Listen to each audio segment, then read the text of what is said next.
কি কোরআন শিক্ষা দেওয়া ইবতেদায়ী শিক্ষকদের অপরাধ? তবে কি হাদিস শিক্ষা দেওয়াই ইবতেদায়ী শিক্ষকদের অপরাধ? দেশ অচল হয়ে যায়, অচল হয়ে যাবে। তারপরও আমরা চাই জাতীয়করণ। যায় পুলিশের পায়ের নিচে বলছি ভাইয়া আমার আর একটা বাড়িও দিয়েন না। আমাদের আপনারা জানেন যে আমরা 40 বছর যাবৎ বঞ্চিত।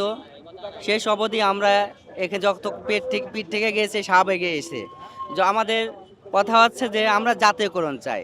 সরকার যতটা সময় আমাদেরকে জাতীয়করণের ঘোষণা না দিবে ততটা সময় আমরা এখানে থাকবো। এই জন্য যদি বাংলাদেশ অচল হয়ে যায়, অচল হয়ে যাবে।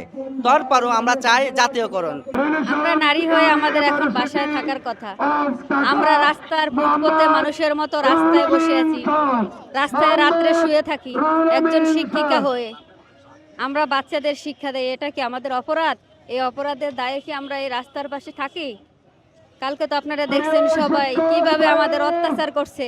প্রথমে যাওয়ার পরে পাড়ি দিয়ে আমাদেরকে মনে করেন কাপড় চুপড় ভিজা উপরে যায় পুলিশের পায়ের নিচে বলছি ভাইয়া আমার আর একটা বাড়িও দিয়েন না। তারপরও মাইরা মাজার কোমরের মধ্যে বাড়ি দিছে, যা কাউকে দেখানো সম্ভব না।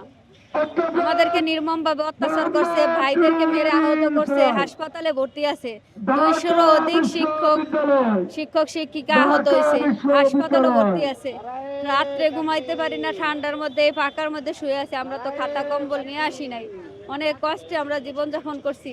তাও চাই যে জাতীয়করণ হোক। যদি আমাদের মৃত্যু হয় আমরা এই রাস্তা থেকে এক চুলও নড়ব না। মৃত্যুবরণ হলে এই রাস্তায় হবে। আমাদের ন্যায্য দাবির জন্য আমরা এই জায়গায় আসছি। আমাদের জীবন আর চলে না, আর জীবন চলে না।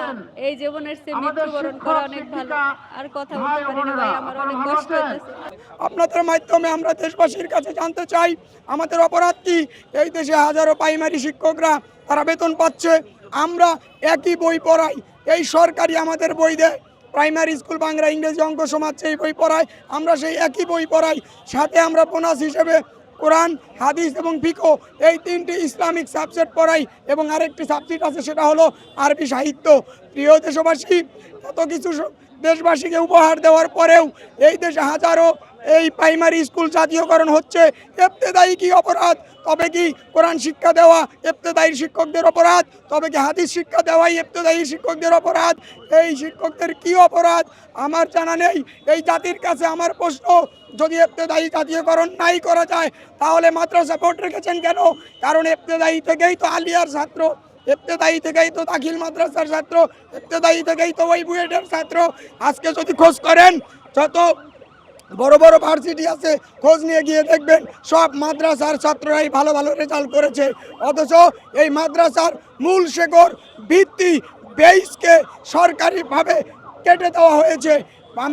আমাদের গ্রামের ভাষায় বলে গাছের আগায় পানি ঢেলে গোড়া কেটে দেওয়া। প্রিয় দেশবাসী, ইবতেদায়ী কেটে দিয়েছে, ইবতেদায়ীর বেতন বন্ধ রাখা হয়েছে যাতে এই ইবতেদায়ী মাদ্রাসা বন্ধ থাকে, মানুষ যাতে আর লেখাপড়া না করে মাদ্রাসায় না যায়। বিশ্বের বাধার জলকামানকে অতিক্রম করে দ্বিতীয় দিনের মতো শাহবাগে অবস্থান নিয়েছে ইবতেদায়ীর শিক্ষকরা। তাদের চাওয়া একটাই, জাতীয়করণ। কেন হচ্ছে না জাতীয়করণ? যতদিন না হচ্ছে ততদিন পর্যন্ত এই স্থান ত্যাগ করবেন না তারা, এমনটাই বলছেন অবস্থানরত আন্দোলনকারী শিক্ষকরা। শাহবাগ থেকে আব্দুল্লাহ জুবায়ের, কাদের কণ্ঠ, ঢাকা।